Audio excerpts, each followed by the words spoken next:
Cet homme voulait tuer son patron. Lorsqu'il a vu que le sol du deuxième étage était entièrement en verre, il a soudainement eu une idée. Il suffisait de briser la vitre pour que son patron tombe d'en haut. Il a donc travaillé des heures supplémentaires toute la nuit pour tester la force nécessaire pour briser le verre. Cependant, il était tellement absorbé par son travail qu'il n'a même pas remarqué que son patron se tenait derrière lui. Lorsque le patron lui a demandé ce qu'il faisait, l'homme a menti en disant qu'il s'agissait simplement d'un petit jeu qu'il avait programmé. Il a même présenté à son patron le mode de fonctionnement du jeu. Le patron, ignorant la vérité, a trouvé l'idée plutôt bonne après avoir écouté et a demandé à l'homme de la développer du jour au lendemain. Le lendemain, après l'avoir testé lui-même, il a même décidé d'en faire le projet de développement annuel. L'homme, qui était sur le point de perdre son emploi, a étonnamment gagné la confiance de son patron. Pour le récompenser de ses excellentes performances au travail, Bostak lui a une senior faite juste avant d'entrer. Le patron lui a demandé d'enlever ses vêtements, car il y avait un code vestimentaire strict. Le patron lui avait même préparé spécialement un costume. Une fois à l'intérieur, le patron lui a dit de s'amuser et est parti. Ensuite, une belle femme à côté de lui a lancé un regard chaleureux. L'homme s'est immédiatement dirigé vers elle avec enthousiasme. Les joues délicates de la femme semblaient un peu spéciales. Au moment où l'homme pensait avoir réussi à séduire la femme, le patron est revenu. Le patron et la femme étaient intimes comme des amoureux. Cependant, la belle femme a cessé de sourire à son arrivée, comme si elle avait un peu peur. Voyant que la situation était un peu gênante, l'homme a prétexté aller aux toilettes. Lorsqu'il est revenu quelques minutes plus tard à l'endroit où il se trouvait, il n'a vu que le patron seul. Le patron a demandé à l'homme de l'accompagner pour livrer une cargaison. L'homme était très curieux de savoir quelle cargaison nécessitait que le patron la livre en personne.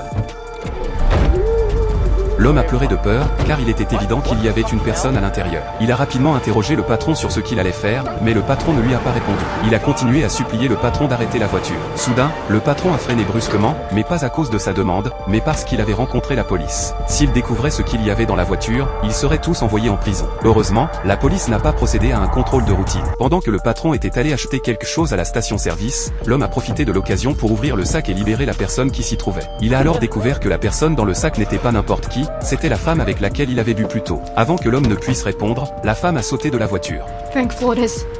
If you want to know what he's made of, find Frank Flores. Après avoir prononcé le nom d'une personne, la femme s'est retournée et s'est enfuie. À ce moment-là, le patron est revenu. Il a remarqué ce que l'homme venait de faire mais ne l'a pas tenu pour responsable. Let's just say, I won't be relying on you in a crisis. Puis le patron l'a laissé sur le bord de la route et est parti. L'homme s'est alors rendu compte que son patron n'était pas aussi simple qu'il en avait l'air.